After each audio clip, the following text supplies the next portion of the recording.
Hello and welcome to the episode of In the Trench with Gang Green. I'm your host, Blair, also known as Bubbs. Today, we are starting officially a new segment on the podcast. Each week, we're going to have a content creator from the opposing team come on. Jets versus Bills is 3 days away. And with that being said, we welcome to the show Mike Bundt of Cover One. Mike, thanks so much for coming on. How's it going, man? Doing great. Appreciate the invite and excited to talk some Bills versus Jets on Monday night. Yeah, definitely. It's exciting time of year. Football season's back, obviously, last night, starting up with the Chiefs Lions and then the first Sunday this weekend. Most anticipated season, I think, for in a while for the AFC East, especially for the Jets and Bills, with both teams having a realistic shot at the division and, a postseason berth, and both teams having realistic chances to make a deep run in the postseason. So I'll kind of start with you here with a question. Your thoughts on the Bills offseason as a whole, and then to add on to that, the second part is your thoughts from a Bills fan perspective on what the Jets were able to do, this offseason, finally taking the step and going out and getting a legitimate quarterback. Yeah, so starting out with the Bills offseason, I feel like it was an under the radar decent offseason. A lot of the talk from a national perspective was focused on all these negative things circling around the team, but I didn't think that really matched up with the reality of what was truly happening. Obviously, the way things ended against Cincinnati in the playoffs, that was a disaster. People saw Diggs upset with Allen. That continued into minicamp, and there were some questions about that. That's been patched up.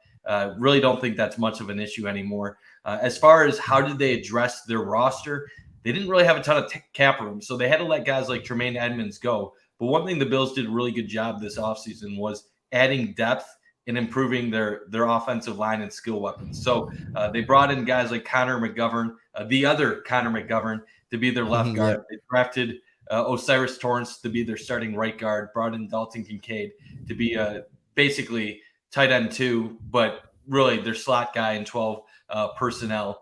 Then the defensive side of the ball, they got a lot of really good discount guys.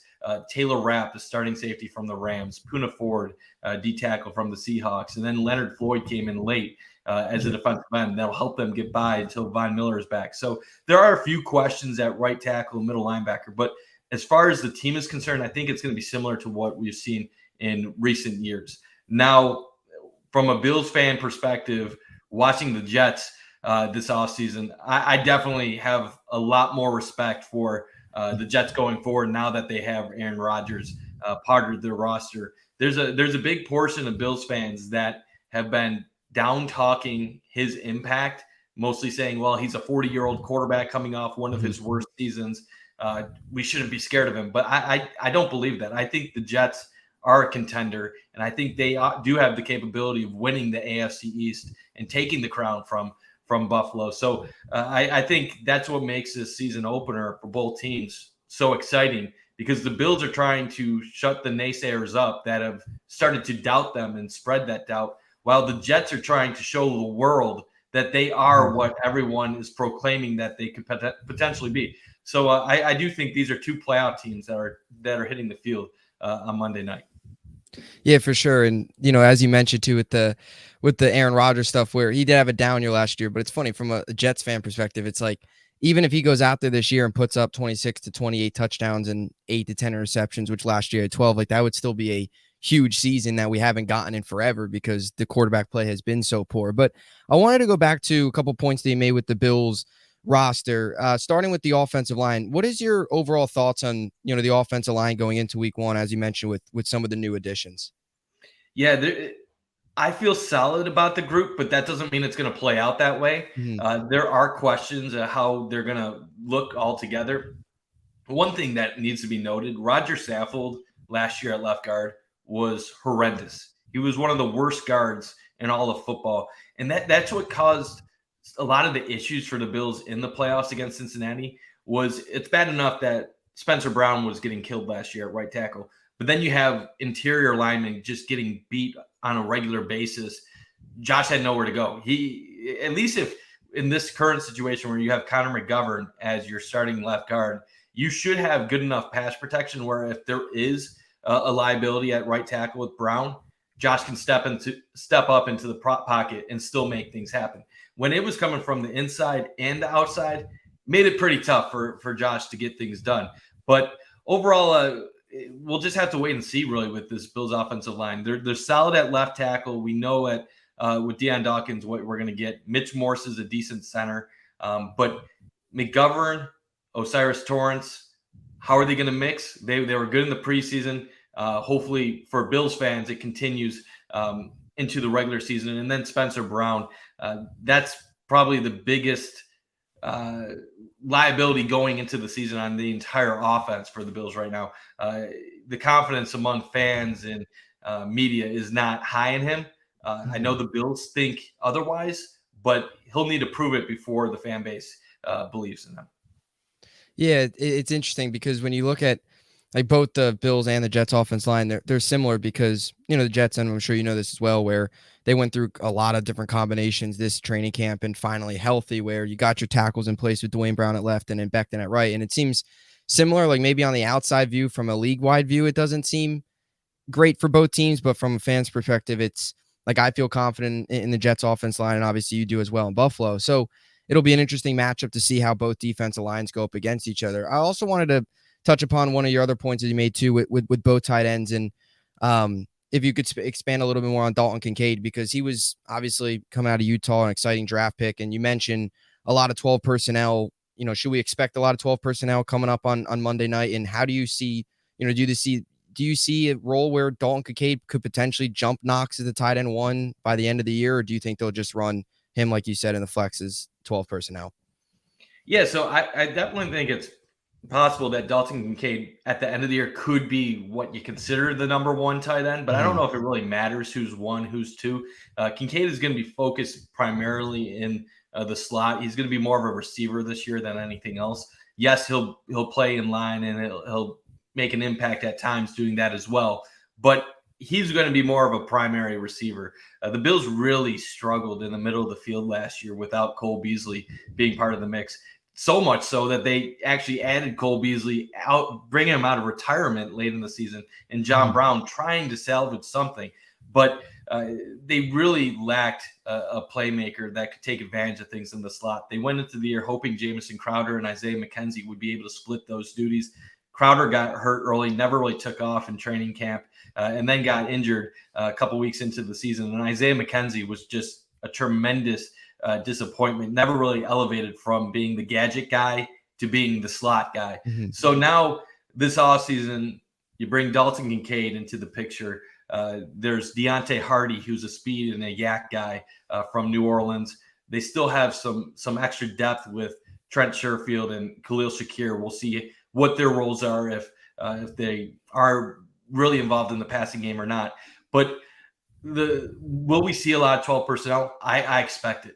I think that's one of their responses to how last year went down at the end. When they were playing Cincy, when they would play teams against the Jets, they didn't have answers a lot of the times. A lot of people would say the Bills couldn't run the ball, but they were actually, I believe, top 10 in both rushing yards and yards per carry. But a lot of that obviously is Josh scrambling and stuff like that. But the ability to do 12 personnel will give them more flexibility. If a team wants to play coverage against them, theoretically, the Bills should be able to run the ball and have more success doing that. Team wants to play the run, well, then you can throw it to Kincaid and open things up. So that was really not something they had the ability to do last year. They would kind of always revert back to the same stuff, which good for the Bills. Like they had the second-ranked offense. They didn't really need to switch things up often. But in those big games where every little series counts, you need to be able to adjust. And unfortunately for them, it hurt them at the worst possible time. Yeah. And they had no answers for Cincy or the Jets, really, the two times they played the Jets last year. Yeah, definitely. And I think we'll see, 12 personnel definitely, as you mentioned, from the Bills too. And I think we'll see some of it as well from the Jets, even sliding in some, just from like an offensive line perspective, sliding in some tight end help on the left side for Dwayne Brown at times throughout the season and even on Monday. So looking at some of the other weapons, and we'll get into one of the major stories on defense for you guys and then some of the keys to the game for both teams. But the Diggs this past offseason, seemed to be, I don't know if you want to call it drama or some reports that didn't seem fully true. Do you feel that, he's 100% bought in and him and Allen, the connection is real and they are, fine together, or, because it seemed like the media was maybe at times trying to create this false narrative, I guess, if you want to call it. But what are your thoughts on that and Diggs going into this year? I think there was definitely something that legitimately upset Mm-hmm. Diggs. I Yeah. don't think any of us have ever really uncovered what the real issue Yeah. was, though. To me, my belief is Stephon Diggs is a hyper competitive individual who is frustrated that this team is continuing to fall short in the playoffs after Mm-hmm. three Yeah. seasons. In my mind, he sees a team that has been good enough, talented enough to win a Super Bowl the last 3 years, and they've gone from being the AFC Championship his first year to losing in the divisional round back-to-back years, and to go from losing 13 seconds, which is inexcusable because of the mental collapse, to then losing in just a game that you're dominated. It feels like the results are getting worse and worse and worse. So I think a little bit might be due to that. I don't know if there's an off the field um, rift or was an off the field rift Mm-hmm. between him and Allen. It seems like if there was that they've healed that and that things are back to being on the same page. He reiterated he wants to retire a bill, and the one thing that the media really hasn't addressed with Diggs in this situation is even if he wanted to be out, even if the Bills wanted to move him, his contract is in a way where it's almost impossible for the Bills to get rid of him. There's something like a combined $40 million dead cap for this Mm-hmm. year and next year combined. So the Bills, a team that's trying to win a championship in a Yeah. window right now, are not going to trade away their star wide receiver Mm-hmm. and take cap hits of that much Yeah. when there's no benefit. Like they would need to have an astronomical return to even justify considering it, which would never really match up with what they probably would end up seeing.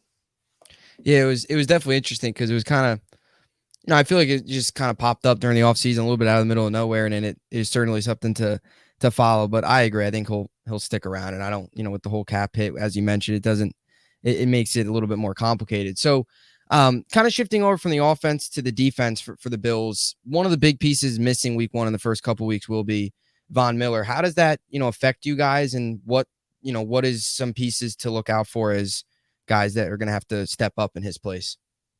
Yeah, so not having Vaughn is obviously a big Yeah. deal.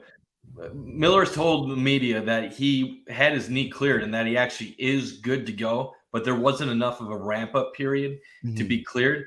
A lot of people within uh, Buffalo media, fans, stuff like that, think that his most likely return is probably week 6. The Bills play in London week 5.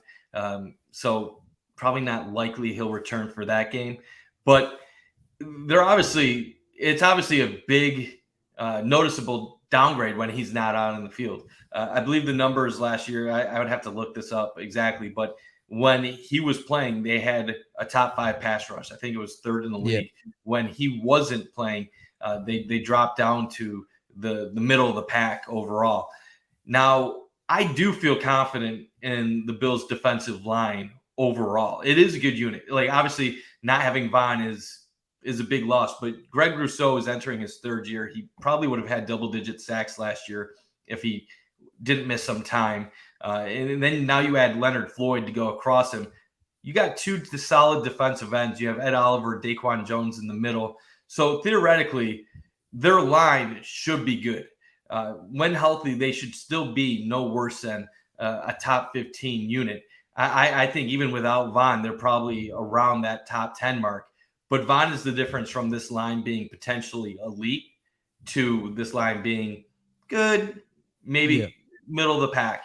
But with the Bills this year, the whole priority is make sure you make the playoffs and that he's healthy for the postseason. Anything before then is just a bonus. Yep. Yeah, definitely. And especially as he gets, up there in age, want to certainly, it seems like the Bills are taking kind of that safety approach with the ramp up period moving forward for the rest of the season, have him for the postseason, similar to how the Jets are playing with Brees, where they're going to be slow to start the year. But the most important thing is to have him for those late matchups in the season and especially the postseason. As we kind of head into some of the X factors and keys for both teams, one of the biggest matchups to watch is the 2 battles between the corners and the receivers. First, we'll start with the Jets offense, which is, Garrett Wilson versus Trey White, which should be, an exciting matchup to look out for. You're kind of, what are your expectations for that? reigning offensive rookie of the year, and then a guy in Trey White that is played 17 games the last 2 years, trying to recover to that prime form prior to the ACL injury. What do you expect to see in that one of the headline matchups on Monday? Yeah, I think Garrett Wilson will put up numbers. He's, in my opinion, he's one of the premier young receivers in the NFL. And Mhm. I think it's only a matter of time before he's considered one of the best receivers in the NFL. And you just take away that young label. He showed last year how dangerous he is. And I think he's only going to be that much better with Aaron Rodgers now throwing him the football. I do Yeah. think Trey White is going to look solid. They normally say with ACL injuries, the first year you return, you're not really fully yourself. It normally takes a little bit longer to really start to feel like your old self. So I expect Trey to be closer to what he was in the past. I'm not thinking he's going to be an all pro or top 5 corner in football anymore, but I still think that Trey looks at himself as an above average corner who's going to be a solid number 1 on this team. How will he look against Garrett Wilson? I think both players will have their moments in this game Mhm. where they'll both make plays, because I don't think you really do shut down a Garrett Wilson for 60 minutes. Yeah. But will he expose Trey White all day? I don't think that'll happen either. Yeah, definitely. It's going to be a good back and forth. And then going on for the Jets defense and then the Bills offense, I mean, I kind of look at it as, the Jets with Sauce Gardner and obviously DJ Reed versus the tandem of Diggs and Gabe Davis should be an awesome matchup to watch as well. What are your, expectations with that too, similar to, Garrett Wilson and Trey White? So I always struggle with like Diggs in a matchup like this, because realistically, I could see Diggs being kind of more of a decoy, but then I can't Mhm. see Josh Allen and Stephon going into a season opener on the road on Monday Night Football against the Jets doing that. Like, Yep. so like that's the tough thing. Like I have tremendous respect for Sauce Gardner, and I think he's already a superstar. He's gonna be your next Revis Island, Yep. especially if refs let him play as physical as he's allowed to play. Which, respect to him, like that's his style. He's good at it, Yep. and if refs are gonna let you play that way, continue playing that way. I think he brings some matchup problems for the Bills against him. Now, if I had to say who some of the under the radar guys to look out for in this matchup, I would say Deontay Hardy is a guy that I think could give the Jets some problems, because, as I said earlier, in Dalton Kincaid too, I believe we'll see. It's tough to like go all in on a rookie tight end making his NFL debut, but I really Yep. believe Kincaid and Hardy are the Bills' answers to teams basically being complacent and playing back against them. The Jets last year, a lot of times they could rush 4 against the Bills and not worry about really blitzing and being aggressive, because they knew they were getting a pressure with who they had, and they had Sauce Gardner, and that's what really kind of gave the Bills the problems. When you have Quinnen Williams just being a beast in down Yeah. low, and then you have Sauce Gardner taking care of business Yeah. on the back end of things, the Bills didn't have other answers. The Bills' offense essentially was last year, Josh, go in shotgun, throw it to Diggs. If Diggs ain't open, play hero ball. Yep. Like, make something work, improv, figure something out. The Bills had one of the most efficient, inefficient offenses in the NFL last year, where if you look at all their advanced metrics, if you look at all their numbers, they were great. They averaged Mhm. 29 points a game last year. They were dynamic, but they relied on so few players that it sometimes was weird to watch. Like they would go through moments where it wasn't pretty, it was ugly. Now I think if a team like the Jets wants to take Stephon Diggs out of the game, or they want to take Gabe Davis out of the game, the Bills know, okay, we'll start getting Kincaid involved. We'll get Hardy involved on these short passes. If they want to start blitzing us, we have some other options. So I think those are a few of the guys that probably a lot of Kincaid people are talking about, Hardy not, but those are a few of the guys that might be under the radar matchup issues for the Jets entering Monday night. Yeah, definitely. And as you mentioned, for the Jets, it's huge for this team, because we're not a exotic blitz team. Almost like with the Giants with Wink Martindale, they blitz a ton, and they run all these crazy exotic blitzes. Ulbrich, with the Jets being so deep at defensive line, as you mentioned, they don't need to blitz a ton. They can get pressure with four, and then on the back end, if it holds up, that's where you get to the quarterback. And as you kind of shift into some of the keys to the game here, I think we could start on defense in my opinion, for the Jets, and then you could give your Bills key.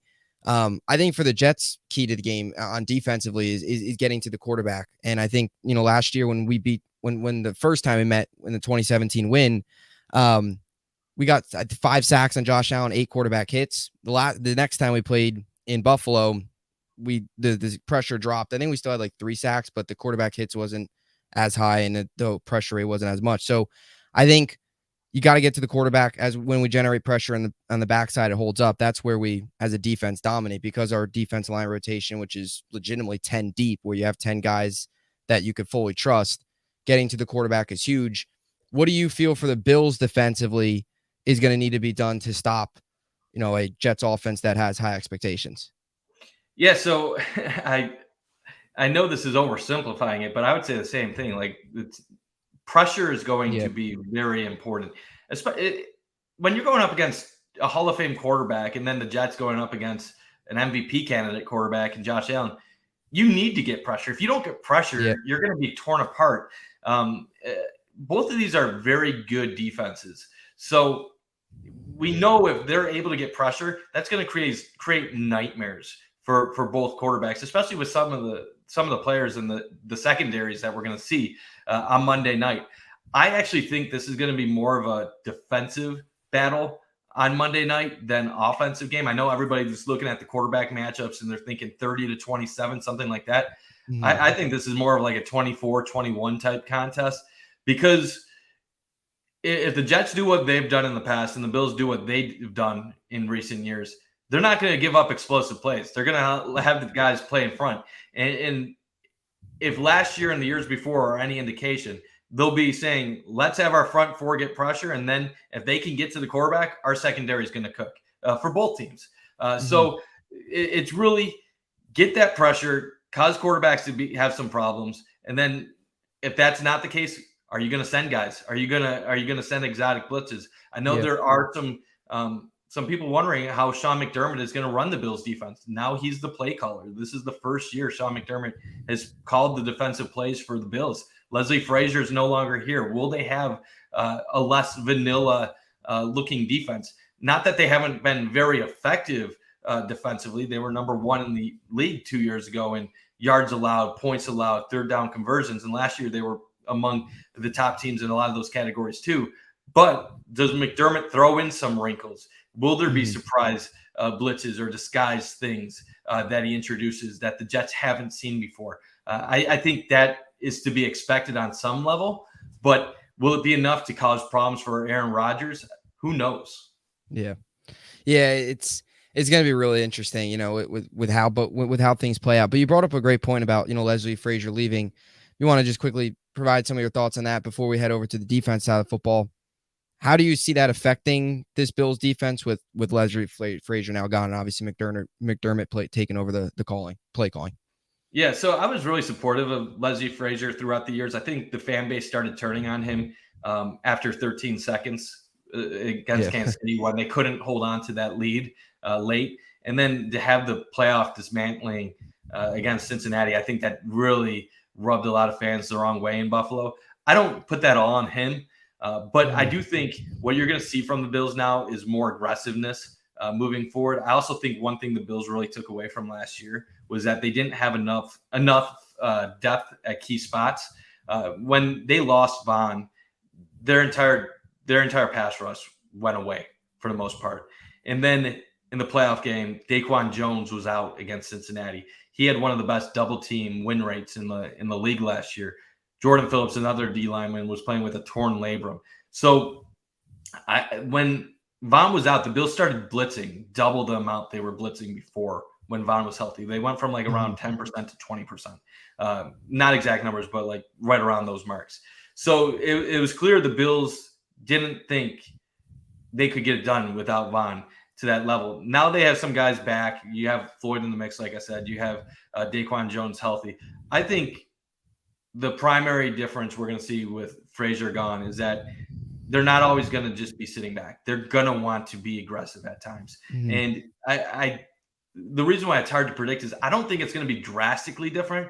I think it's going to be situationally different. Where if the Bills are playing half the teams in the league, maybe they'll just be what they were under Leslie. But if they're playing a good opponent in a big moment, Yeah. maybe that's when they throw something chaotic that they haven't shown, or then they throw something new or different wrinkles out there. So I think that's what McDermott brings to the table. There's a little bit more unpredictability that he can throw at opponents. But like I said, we'll see if it works out or not. Leslie Frazier was pretty successful. It's not guaranteed that Yeah. Sean McDermott is going to be more successful, even if he does have spontaneous moments of success. Yeah, definitely. It was just an interesting storyline to follow throughout the offseason. As you mentioned, the 13 seconds probably definitely set some of the fan base off as well. So definitely be something to watch for throughout the season for Buffalo, and especially obviously again on Monday night. One other thing I just want to add as well for the Jets on defense is, last year from a linebacker's perspective, outside of Mosley, I thought he did a good job. If you looked at some of the numbers, he did pretty well against tight ends and in coverage. But talk about Kincaid and Knox, Jets linebackers at times last year struggled covering running backs and tight ends, and there was some rough moments. So that's something else too, just to watch for, and something that, depending on how the Sherwood, Jair Barnes, which is a third linebacker, depending on how those guys play out, it'll be interesting to see how the Jets kind of do against the Bills with their two tight ends and Kincaid as well in the slot. So that's something to look out for. But moving on to the offense side of football, what is your key for Buffalo to up against the Jets defense? Yeah, my key is they have to establish some type of running game in this contest. This is not a game and not an opponent where you just try to pick apart in the pass game continuously. I said it earlier. Find a way to get Kincaid involved in this offense early on. Same with James Cook and Deontay Hardy. Cook might be really one of the X factors in this game. Last year, the Bills were a little bit slow to get him involved, but if he can really be the dual threat running back, where he's a good with the ball in his hands as a runner or as a pass catcher, I think that really does add another dynamic to the Bills' offense, especially what you were saying with the Jets linebackers and some of their struggles against tight ends and running backs last year. Everybody's going to be focused on Diggs. If the Jets try to take Diggs out of the game, or they try to take Davis out of the game, I think that opens up the Bills to nickel and dime their way down the field. And I do think that's been more of a priority with this squad than what we've seen in years past. I remember seeing how the Bills looked with Cole Beasley when they played the Jets compared to how they looked last year without him. And there was a big difference in this offense. And I can only imagine Ken Dorsey has been thinking about this all offseason. Now that I have a tight end, a second tight end to go alongside Knox, especially red zone. The Bills were, as dynamic as the Bills were last year offensively, they were a very average to below average team in the red zone, which is very kind of odd when you have a quarterback like Josh Allen that's mobile, that's physical, that has such a great arm. For as good as the Bills were his first 4 years in the league in the red zone, last year they struggled. He had, I believe, 6 interceptions or 6 turnovers inside the red zone. At times was holding on to the ball too much. Tried to do everything himself. So now they add Damian Harris in the mix. They have some of these other weapons. It's going to be tough for any team to really defend Knox and Kincaid at the same time. If you want to take Kincaid out, Knox can still be a touchdown threat. You want to take Knox out, Kincaid will go off. So the Bills are going to definitely make it tough for teams to match up with them at certain parts of the field. Yeah, totally. And as you mentioned, the tight ends like Kincaid and Knox, two starting caliber guys if Kincaid, turns into the player that you expect him to be. And from a Jets side of things, I also tend to agree. I think for the Jets, it's establishing the run, because even with this team and their ability to pass, and with Rodgers now and having all these weapons, this is still a team that I think their run game is still super important in terms of, I think still the identity of this team is the run game. And you look last season where they were 5-1 in games where they rushed for over 100 yards. When they weren't rushed for over 100 yards and they were having off games, part of that was Zach Wilson. With Rodgers now, you can have a bad game rushing and be able to win because you have a Hall of Fame quarterback, and that's a big deal. But battle of the Cook brothers. Dalvin Cook will be getting, he'll be good to go. And so will Breece. Breece's carries, I think, will be limited early on, as I mentioned early on, with making sure he's ready for late in the season. But Michael Carter is a rookie who's explosive. So I think the run game early on is hugely important. And we had success last year against you guys when we ran well in that first game. The second game we didn't, and it turned out to be a loss. So I think the run game is important. Overall, just what are your kind of, I guess, predictions or going into this game, and thoughts on how it all is gonna play out? Yeah, I have this as a truly 50-50 game that could go either way. I would not be surprised to see the Jets win. Would not be surprised to see the Bills win. Obviously, I'm biased towards the Bills, so I'm going to pick Buffalo in a close one, 24-21. But I think the defenses are going to look solid on Monday night. I don't think either offense is going to carve up each other. The over-under kind of reflects it. I think last I saw it was around 46.5 with the Bills 2.5-point favorite. So that's saying something like a 25-22 game, which is not a score you'll ever see, but kind of indicates close to that 24-21 or 27-24 type score. The reason, besides me being from Buffalo, that I'm picking the Bills is I do have a few concerns about Aaron Rodgers early on in the season transitioning to the Jets in New York and taking over that offense. It's not that he won't have full control of it and things running smoothly by midseason, late in the year, but there is an adjustment period. I think we saw that with Tom Brady when he first went to Tampa Bay. While we all think about how quickly it worked with him winning a Super Bowl that first year, we forget sometimes they were 7-5 through 12 games. Yeah. And there was moments where people were like, maybe Brady isn't as good without Belichick as what we all thought. And obviously they ended up winning out and winning it all, and that's forgotten now. But the Bills, I don't think, are a good matchup for Aaron Rodgers week one.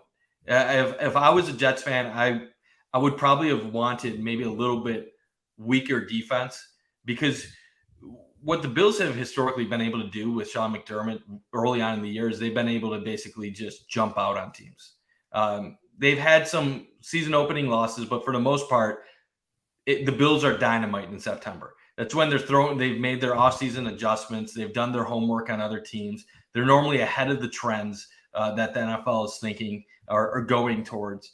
And they normally just get off to those fast starts. While Rodgers, the last 2 years in Green Bay, has had slow starts in season openers. So I don't think that's a coincidence. I do think there's a little bit of how you prep in an offseason and how you attack the preseason that does get carried over. There were even some numbers that showed teams that rest their starters significantly in the preseason sometimes don't have that success week one. And it's not just like, and I'm in favor of resting starters. It's more so you just don't have those reps to build that continuity. And yes, practice is the most important thing, but sometimes you need a few reps in game situations against another team. So all that being said, I could see going either way. Yeah, but slight advantage for the Bills. Yeah, it's gonna be awesome. You're definitely spot on. As from a Jets fan, like I think there might be definitely some little bit of growing pains early on. I think the schedule is also tougher. If you can find a way to come out of these first 6 games, I think 500, you feel good about where you're at. I think you look at, I think you got to split the Patriots and the Cowboys and should be able to beat New England, which I think both of us can agree. It's finally great to see New England kind of irrelevant at this point from all those years of them crushing really all 3 teams in the division. But it's gonna be a lot of fun, to see these 2 teams. I'll be in attendance, so I'm gonna try my best to provide the best home field advantage possible. So I thank you so much for coming on. Where can everybody find you? And what are you doing? And where can everybody find you on social media and all that good stuff? Appreciate you having me on. This was a lot of fun. I always enjoy talking football, regardless of if you're a fan of the Jets or whoever you're a fan of. But people can find me on the Going Deep podcast Tuesday nights on the Cover One Network on YouTube. We're on Apple Podcasts, Spotify, but YouTube is our primary audience.